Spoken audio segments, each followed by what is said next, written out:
அப்துல் ஹக்கீம். நாம் தமிழச்சினுடைய மதுரை மத்திய தொகுதி வேட்பாளராக இந்த முறை போட்டியிடுகிறேன். நான் ஒரு செயற்கை கருத்தரிப்பு நிபுணராக மருத்துவத்துறையில் பணியாற்றி கொண்டிருக்கிறேன்.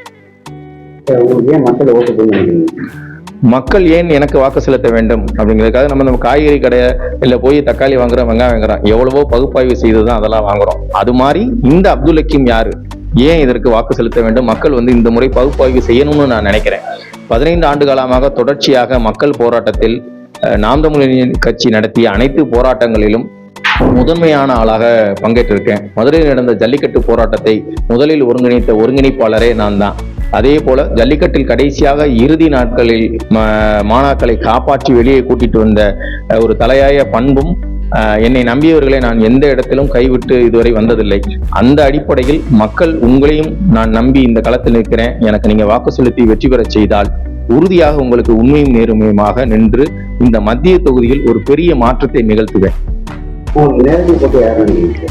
மத்திய தொகுதியை பொறுத்தளவிற்கு போட்டிங்கிறது 2 பேர் தான். 10 ஆண்டுகளாக வாய்ப்பு கொடுத்தும் எதுவும் செய்யாத பிடிஆர் பழனிவேல் தியாகராஜன் அவர்களுக்கும், 15 ஆண்டுகளாக மக்கள் போராட்டத்தில் நிற்கிற நாம் தமிழச்சி ஆகிய எனக்கும், அப்துல் ஹக்கீம் ஆகிய எனக்கும் 2 பேருக்கு நடுவுல தான் போட்டி.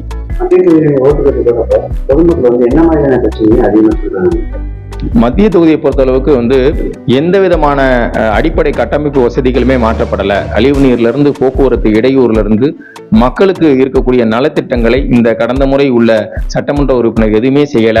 எதையாவது ஒரு மாற்றம் நிகழ்ந்துருமான இயக்கத்தில் இருக்க மக்கள் அவர்கள் தங்களுடைய ஆதங்கத்தை குமுறலா தெரிவிக்கிறாங்க.